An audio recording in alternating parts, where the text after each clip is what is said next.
وسلم کے علم کے مقابلے میں دیکھو تو ہم یہ کہتے ہیں ساری کائنات کا علم پیغمبر کے علم کے مقابلے میں ایسا ہی نہیں جیسا سمندر کے سامنے قطرہ ہوا کرتا ہے. یہ دیوبند کا عقیدہ ہے. حضور کا علم بہت زیادہ. علم کا نام کیا ہے؟ ہم کہتے ہیں علم کا نام علم غیب نہیں ہے. علم کا نام خبر غیب ہے. خبر اظہار غیب ہے. غیب کی اطلاعات ہے, غیب کی باتیں ہیں, غیب کی خبریں ہیں, غیب کی جناب کی وحیاں ہیں, انباء الغیب ہے, اخبار غیب ہے. اس قسم کے نام ہو سکتے ہیں, لیکن علم غیب کسی کے علم کا نام ہو. یہ کس کے علم کا نام ہے؟ صرف خدا ذوالجلال کے علم غیب. کس کے علم کا نام ہے؟ اللہ. تو میں نے کہا کہ خدا کے علم کا نام کیا ہے؟ بولیے یاد. علم غیب ہے. یہ خدا کی خاص صفت ہے. یہ کس نے کہا؟ میں 3 دلیلیں آپ کے سامنے پیش کر چکا. تمام محدثین کا بھی یہی عقیدہ, تمام مفسرین کا بھی یہی عقیدہ, تمام عقائد کی کتب بھی یہی کہتی ہے کہ غیب کا علم غیب کس کے پاس ہے؟ اللہ کے پاس صرف اور صرف ہے. کسی اور کا علم غیب نہیں ہو سکتا. میں نے اس پہ دلائل پیش کیے, لیکن میرا مخالف کہتا نہیں یہ علم غیب تو پیغمبر کو بھی تھا. تو اب میں آپ سے پوچھتا ہوں, خدا کی خاص صفت میں شریک ٹھہرایا یا نہ ٹھہرایا؟ اس کو چاہیے کہ اپنا آپ بندوبست کریں. ایک کتاب اور چھپی ہے جس کا نام ہے رد شرک و بدعت. کتاب چھپی ہے کاموں کی سے, اور گجرا والا کا ایک مولوی ہے ابو داؤد صادق, ابو داؤد محمد صادق عرف مولوی روڈا. یہ اس کا نام ہے, ابو داؤد محمد صادق عرف مولوی روڈا. یہ مجھے علم نہیں کہ اسے مولوی روڈا کیوں کہتے ہیں, اللہ بہتر جانتا ہے. اس کی تقریر سے چھپی ہے.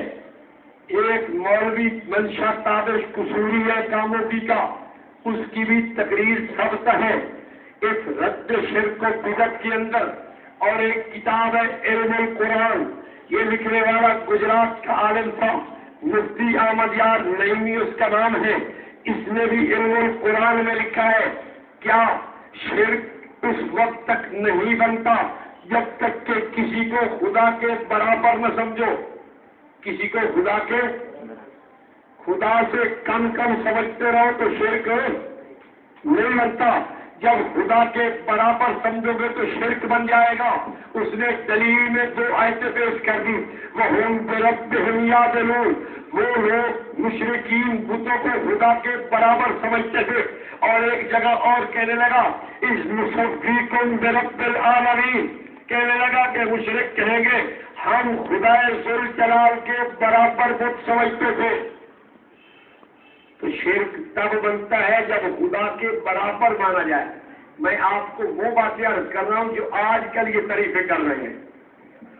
آپ کوئی اور تعریف میں پڑھا کے جاؤں, آپ کی ان سے بات ہو گئی ہم کو یہ کہتے نہیں, تو مولوی صاحب ایسے ہی مان گیا چلنا ہے یہ نہیں, ایسے ہی کہہ گیا, ایسے ہی کہہ گئے مولوی صاحب. یہ تو بات تھی نہیں, بات دلیل سے کر رہا ہوں, کتاب کے حوالے سے بات ہے. حوالہ لاؤ, آپ جو سزا دے مجھے دے. یہ تو میرے لیے مسئلہ تھا, اتنی کتابیں اٹھا کے کون لائے. میری کانڈ جگہ سیدھی نہیں پی ہوتی, کتابوں میں جا لیا ہوا تھا پتہ نہیں بات کے بڑھیا. ابھی تو میں اٹھا کے نہیں آیا کتابیں, تو میرا حشر یہ ہے تو کتابیں لے آتا تو پتہ نہیں کیا بنتا. خیر بات اپنی جو ہے نا وہ مختصر کر کے آگے چلاتا ہوں. میں نے کہا مولوی صاحب تعریف کیا ہوئی شرک کی؟ کہتا ہے شرک کی تعریف یہ ہے کہ شرک اس وقت تک نہیں بنتا جب تک کہ کسی کو خدا کے برابر نہ سمجھو, اس وقت تک شرک ہے.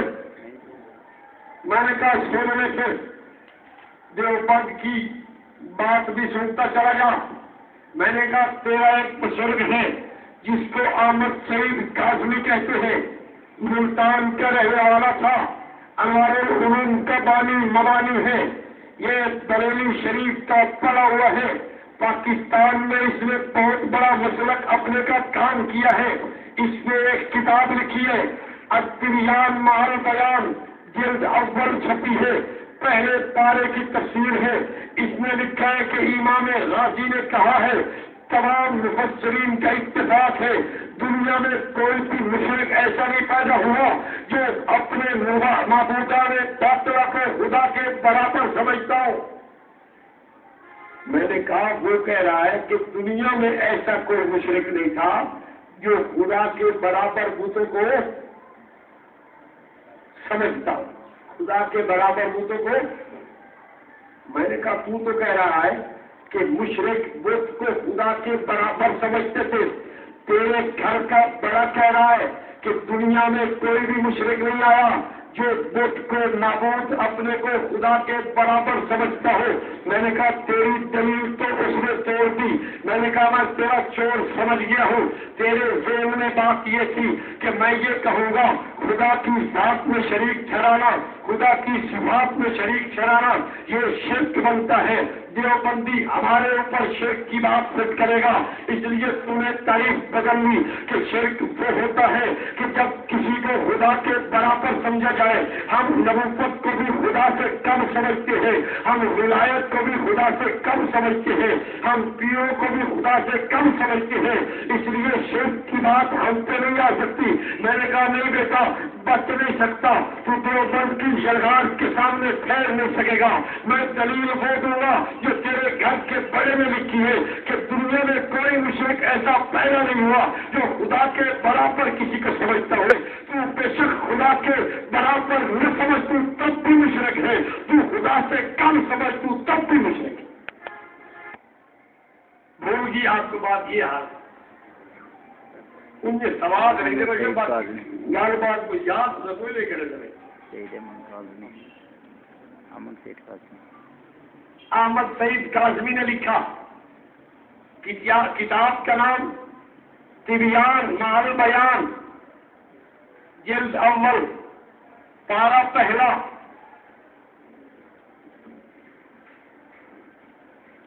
اس نے کہا مولانا چلو ہم تو جھوٹے ہو گئے لیکن سچا تو بھی نہیں ہوتا۔ میں نے کہا کیوں؟ کہتا اس لیے کہ قرآن کہتا ہے اس نصدیکم برب العالمین، قرآن کہتا ہے وہم بربہم یعدلون کہ مشرک خدا کے برابر بت سمجھتے تھے۔ مشرک خود اقرار کر رہے ہم خدا کے برابر اپنے بتوں کو سمجھتے ہیں، تو تیری بات بھی تو جھوٹی جا بنی۔ اگر ہم جھوٹے ہیں تو سچا تو بھی نہیں ہے۔ میں نے کہا مجھے اپنی صفائی دینے کی ضرورت نہیں، میری صفائی تیرا کاظمی دے گیا ہے، میری صفائی امام غازی نے دے دی ہے، میری صفائی امام قرطبی نے دے دی ہے۔ اگر اٹھا کے دیکھ اس کی جلد اول طبیان مع البیان کی، تیری عقل صاف ہو جائے گی، تیرا دماغ صاف ہو جائے گا کہ مشرک خدا کے برابر بت کو سمجھتے تھے یا مشرک کہتے ہیں کہ ہم خدا کے برابر بتوں کو سمجھتے تھے۔ اس بات کا یہ مطلب نہیں ہے کہ مشرک خدا کے برابر بتوں کو سمجھتے ہیں، بلکہ اس کا مطلب یہ ہے کہ مشرک کسی ایک بات میں اپنے بتوں کو خدا کے برابر کے